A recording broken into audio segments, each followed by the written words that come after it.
네, 안녕하십니까.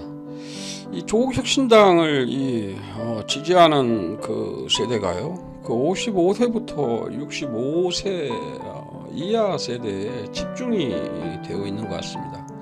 일종의 이 동질감, 이 세대들이 바라는 이 조국혁신당에 원하는 것이 무엇인가?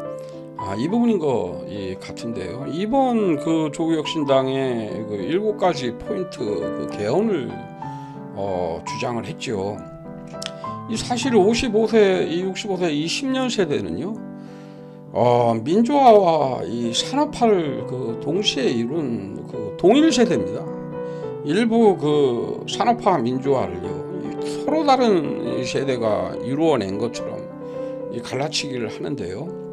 실제로는 동일한 그 세대고요. 오늘의 대한민국이 있기까지 갖은 이 고초, 그리고 어려움을 극복하고 현재를 만든 진짜 그 자랑스러워해도 될 그런 이 세대라고 생각을 하고요. 이 세대가 조국혁신당의 그 바라는 바가 무엇인가를 아주 극명하게 이번 조국혁신당이 7가지 개헌, 이 포인트 개헌을 제안하면서 그 내용이 들어가 있습니다. 한번 보도록 하겠습니다. 이 조국혁신당 이 지속 가능성에 대해서 끊임없이 그 의구심이 그 제기가 됐습니다. 일단 그 12석 한계가 뚜렷하다. 인정을 합니다. 참 제가 몇 번에 걸쳐서 그 민주당에 그 촉구를 하는 방송을 했는데요. 이 민주당이 이 교섭단체 관련 부분에 있어서 전혀 움직이고 있지 않죠. 따라서 물 건너간 건 맞는 것 같고요. 그럼에도 불구하고 이번 개헌 그 제안을 하면서요, 향후 대한민국이 어느 방향으로 가야 되고 22대 국회가 무슨 일을 해야 하는가에 대해서 명확하게 그 7개 이 내용에 그 담겨 있습니다. 아젠다를 제대로 선점을 했고요. 국민의힘이나 민주당이 생각하지 못한 당장 해야 할 아주 중요한 대한민국의 미래를 가늠할 수 있는 제안을 한 거죠. 이 정치적 어떤 무게 이 자체를 실감할 수 있는 것이었고요. 향후에도 저는 그 존재감 관련 부분에 있어서 전혀 부정할 수 없다라고 생각을 합니다. 두 번째는 민생 정책 취약하다라고 했는데요. 7개 포인트 자꾸 언론들이 4년 중임제만 보는 거예요. 그리고 윤석열의 임기 그 1년 단축만 보는데요. 나머지 그 6개, 5개 포인트를 한번 보십시오. 그거 자체가 이 민생 정책입니다. 전혀 그런 부분에 대해서는 동의할 수가 없고요. 이 사법 리스크 관련 부분인데요. 이 민정수석실에 그 수석으로서 역할과 지위에 관련된 부분인데요. 저는 대법원에서 합리적 판단을 해줄 것이라고 상당한 그 기대를 하고 있습니다. 설사 그렇게 되지 않더라도 나머지 11명이요. 이 조국 대표의 그 뜻을요. 제대로 저는 이어받을 수 있을 것이다. 그리고 그 지지 세력 역시 지지세를 그 확대하는데 각 개인 하나하나 온 힘을 바칠 것이다. 이렇게 저는 믿고 있습니다. 이 지금 언론에서 주로 보도하는 이 4년 중임제요. 그리고 임기 단축 2년 뒤에 선거를 하자는 것이죠. 자, 이 부분에 대해서는 뭐 많이 거론되니까 따로 거론하지 않겠습니다. 자, 나머지 6개에서 이제 중요한 게 뭐냐면요, 이 부마 민주 항쟁입니다. 이 부마 민주 항쟁이 왜 중요하냐면요, 실제로 산발적인 그리고 뭐 소규모 조직적 차원에서 이 박정희 유신 체제에 항거를 했지만요, 이 유신 체제 이후에 범대중적으로 또 시민들 중심으로 큰 이 규모로 유신 체제에 항거한 것이 부마 이 민주 항쟁입니다. 김재규 장군이요, 자신이 이 거사를 치는 거에 대해서요, 이 부마 민주 항쟁이 상당한 역할을 끼쳤다고 얘기를 했죠. 부마 민주 항쟁을 보면서 더 이상의 이 사람이 죽어나가는 모습을 볼 수 없어서 박정희를 시해했다. 그런 거였죠. 그래서 이것이 부마 민주 항쟁이 실제로는요, 이 유신 체제를 끝내는데 상당히 큰 역할을 했기 때문에 이 부마 민주 항쟁이 그 헌법 전문에 수록되는 것은 타당한 것이라고 생각하고요. 5.18 민주화 운동, 60 민주 항쟁 마찬가지죠. 이 수도는 법률로 정한다는 것은 어떤 부분이냐면요, 이 노무현 대통령이 걱정한 것이 뭐였습니까? 지금 현실로 나타나고 있잖아요. 심화되고 있잖아요. 지방이 소멸돼 가고 있다. 이 지방 공동화 현상은요, 향후 10년 이후에는요, 거의 촌에는 사람들이 없을 겁니다. 이걸 법률로 정할 경우에는요, 이 관습원법으로 지금 서울이 수도로 돼 있잖아요. 실제로는 명확히 얘기하면 수도는 아니죠. 따라서 이 지방 소멸, 이 공동화를 막기 위한, 그리고 이 수도에 있어야 된다라는 지금 이 법률로 정한 기관들이 많이 있잖아요, 그죠? 지방을 살리고 이 균형 발전은 영원한 이 화두입니다, 대한민국에. 그래서 그러한 데 상당한 의미를 가지고 있는 것이고요. 검사의 영장 삭제권, 신청권 삭제, 이거는 뭐 많이 이제 거론되는 거기 때문에요. 자, 제일 중요한 것이 사회권 강화입니다. 이걸 역시 마찬가지, 여기서부터 제가 한번 얘기를 해볼 거예요. 처음에 얘기를 했지만요,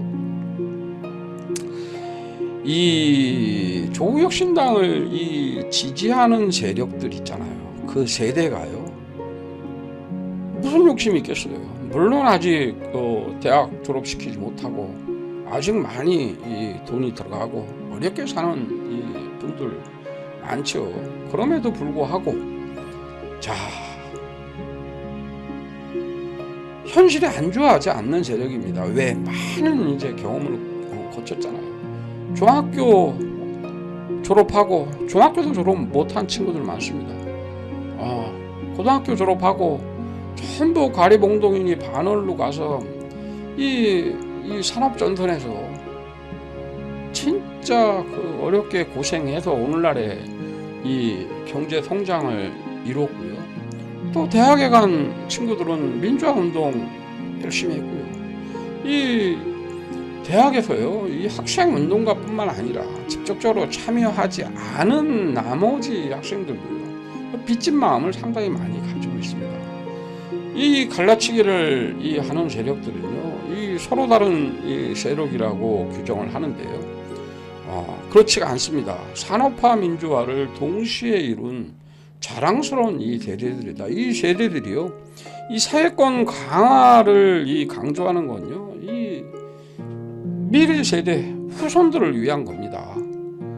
얼마나 지금 답답합니까? 자, 집 있는, 그나마 좀 집 한두 채 있으면 그나마 자손들한테 유산으로 물려줄 수도 있지만요, 그렇지 못한 분들 많잖아요, 그죠? 자식들 정상적으로 결혼해서 아기도 낳아야 되고요, 그죠? 잘 살기를 바라는 마음이잖아요. 변변하게 집 하나 물려줄 수도 없고요, 집 살 돈을 줄 수도 없고요. 이러한 이 현실이죠. 그래서 이 조국 혁신당이 아주 탁월한 이 애지다. 이 사회권 자체를 정부나 국가가 노력할 문제가 아니고 권리를 가진다, 요구할 수 있다, 이렇게 하자는 겁니다. 토지 공개념도 마찬가지죠. 자, 이거에 대해서 벌써 이제 비토가 나오기 시작하죠. 이 검수완박 시즌2 4년 주임제 관련해서 합의하기 어려울 것이다. 민주 필요성 공감하나 추진 동력이 문제다.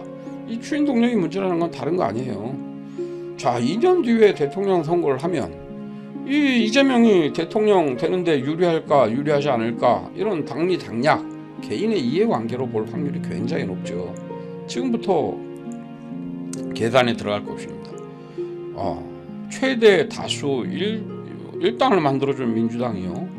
이 지금 이 항 자체가요. 시급하게 당장 추진해도 될까 말까 한 거잖아요. 이거 추진 동력이 문제다. 이건 말도 안 되는 얘기를 지금 하고 있는 거죠. 그죠? 합의할 수 있는 부분도 합의하지 못할 부분이 어디 있어요. 검사의 영장 신청권을 삭제하자.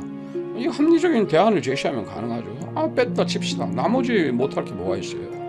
좀 이견이 있는 것 밀어붙이면 안 된다. 이러한 말도 안 되는 주장들을 지금 벌써부터 나오고 있습니다. 이 사회권 강화에 대해서 사회권은 이미 헌법에 규정되어 있다. 근로권, 교육권, 환경권, 복지권 등이다.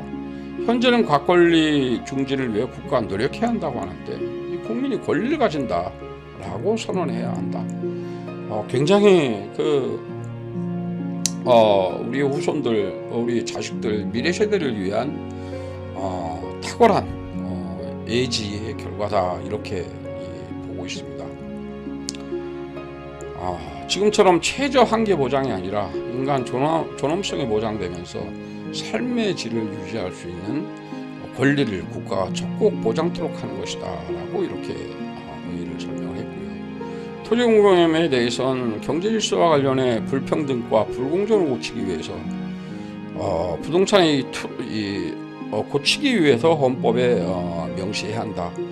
부동산이 투기 대상이 됐고 부의 대물림이 강화되고 있다. 청년들은 집 문제로 좌절한다. 결혼을 포기할 처지다.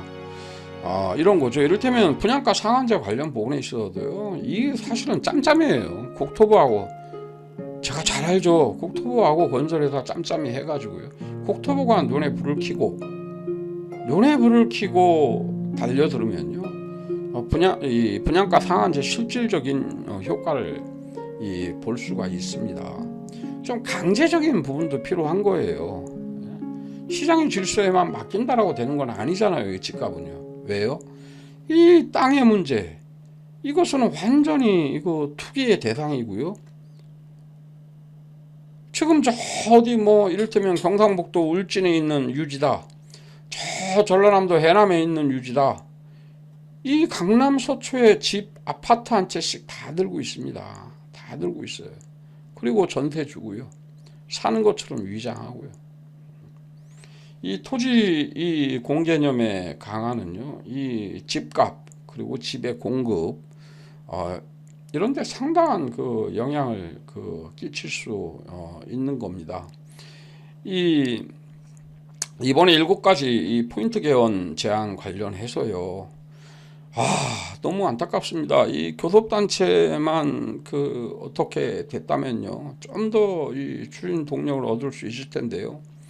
여기에 적극적으로 민주당이 동참해 주기를 기대하는 수밖에 없는 것이 참으로 애석합니다.